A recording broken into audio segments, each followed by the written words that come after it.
memberikan kami kesempatan untuk presentasi. Karena kami akan menampilkan materi kami yang berjudul pemrosesan data.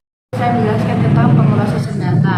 Pemrosesan data adalah metode mengumpulkan data primer atau data mentah untuk diterjemahkan menjadi informasi yang berguna dan dapat digunakan. Melalui tahapan pemrosesan, data akan dikonversi menjadi format yang lebih mudah dibaca, seperti menghasilkan grafik, bagan, dan berbagai dokumen. 2. Tujuan pemrosesan data adalah untuk mengubah data mentah menjadi informasi yang berguna dan dapat dipahami oleh pengguna. Proses ini melibatkan beberapa tahap seperti pengumpulan data, penyimpanan data, pengolahan data, analisis data, dan pelaporan hasil. Yaitu yang ketiga, manfaat pemrosesan data. 1. Meningkatkan efisiensi bisnis. 2. Meningkatkan kualitas data. 3. Meningkatkan keamanan data. 4. Meningkatkan produktivitas. 5. Meningkatkan inovasi.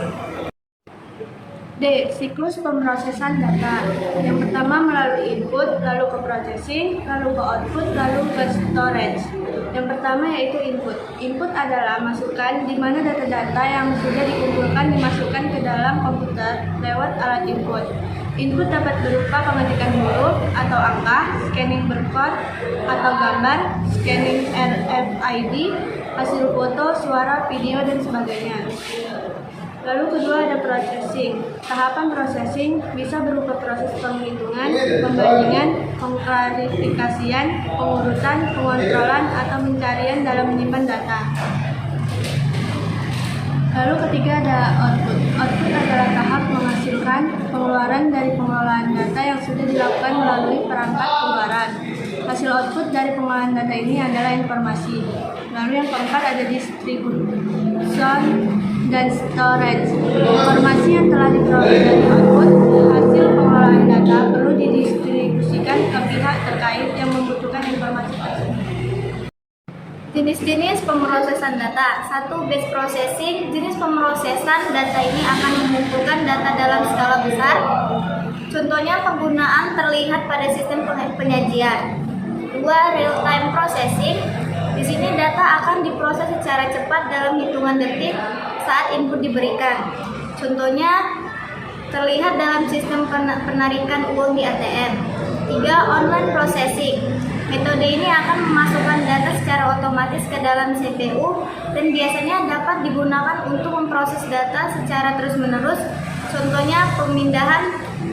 Selanjutnya, multiprocessing. Multiprocessing adalah kemampuan memproses komputer yang dilakukan menggunakan 2 atau lebih CPU dalam satu sistem komputer.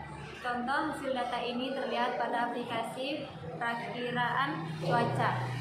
Yang kedua, time sharing. Time sharing merupakan distribusi proses data berdasarkan waktu. Dalam hal ini, metode ini akan mengalokasikan sumber daya komputer dan data dalam slot waktu ke beberapa pengguna secara bersamaan. Selanjutnya, fungsi pemrosesan data. 1. Pengumpulan data. Fungsi ini melibatkan pengumpulan data dari berbagai sumber seperti formulir, survei, sensor, dan lain-lain. Kedua, penyimpanan data. Fungsi ini melibatkan penyimpanan data mentah dalam basis data atau sistem penyimpanan data lainnya. Yang ketiga, pengolahan data. Fungsi ini melibatkan pengolahan data mentah menjadi bentuk yang lebih berguna dan dapat dipahami oleh pengguna. Yang keempat, analisis data. Fungsi ini melibatkan analisis data untuk menemukan pola, tren, dan hubungan dalam data. Fungsi pemrosesan data. 1. Pengumpulan data. Fungsi ini melibatkan pengumpulan data dan berbagai sumber seperti bentuk, formulir, survei, sensor, dan lain-lain. 2. Penyimpanan data. Fungsi ini melibatkan penyimpanan data mentah dalam basis data atau sistem penyimpanan data lainnya.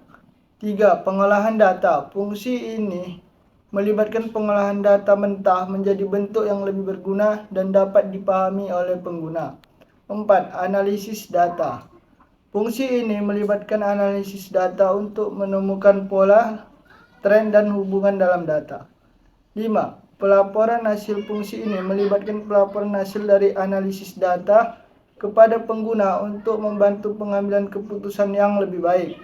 6. Pemeliharaan data. Fungsi ini melibatkan pemeliharaan data agar tetap up to date dan akurat. 7. Keamanan data. Fungsi ini melibatkan perlindungan data dari ancaman keamanan seperti hacking, virus, dan peracunan data atau pencurian data. 8. Privasi data. Fungsi ini melibatkan perlindungan privasi data pengguna dengan memastikan bahwa data pribadi tidak disalahgunakan atau dibagikan tanpa izin.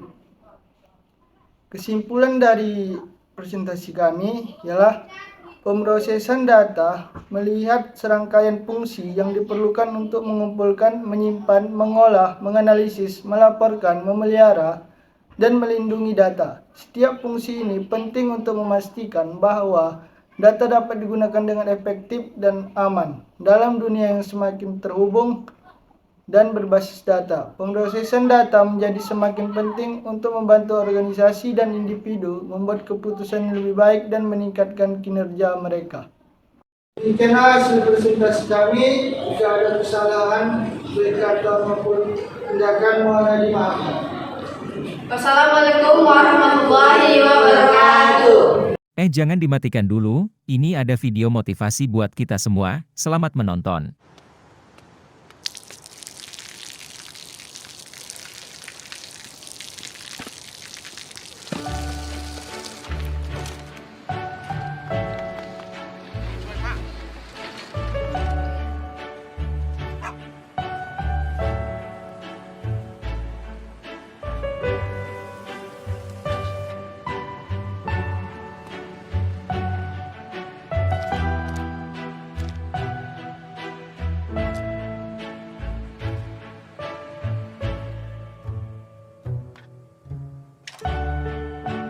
เขาจะได้อะไร ถ้าเขาทำแบบนี้ทุกวัน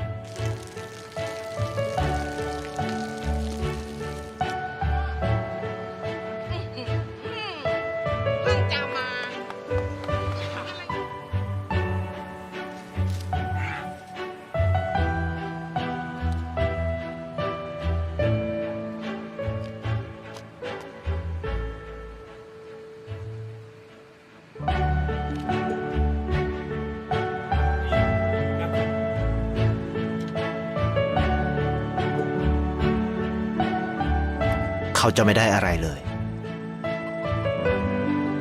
ไม่ได้รวยขึ้น ไม่ได้ออกทีวี ไม่มีใครรู้จัก ไม่ได้มีชื่อเสียงที่มากขึ้น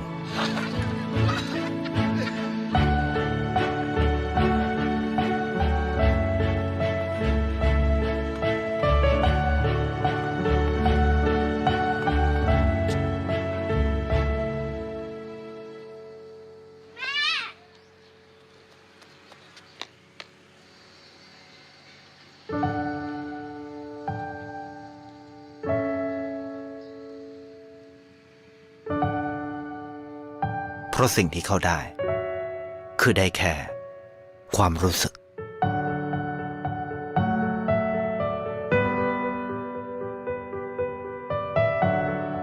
ได้เห็นความสุข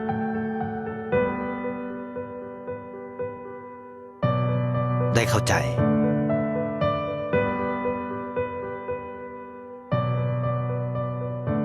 ได้ความรัก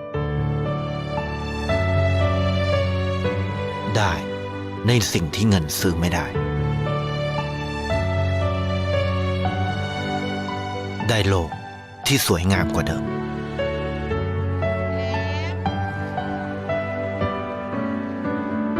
ในชีวิตคุณอะไรคือสิ่งที่คุณต้องการมากที่สุด